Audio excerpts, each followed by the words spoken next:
This is Philippines Coast Guard vessel, PRP Sindangan, MRRP 4407, conducting local routine maritime patrol within the Philippines Exclusive Economic Zone.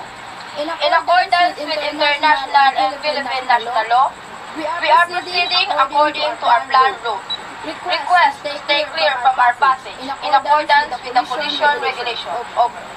Mas naging agresibo pa rin ang China. Ang isa pang CCG vessel na may boat number 21556 nagsimulang habulin ng BRP Cabra na sinasamahan ng UM2 resupply boat habang patungo sa Ayungin Shoal.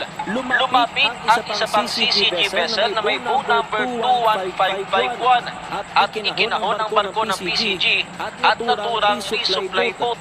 Kita kung gaano sinubukang lumapit ang barko ng China at malapit na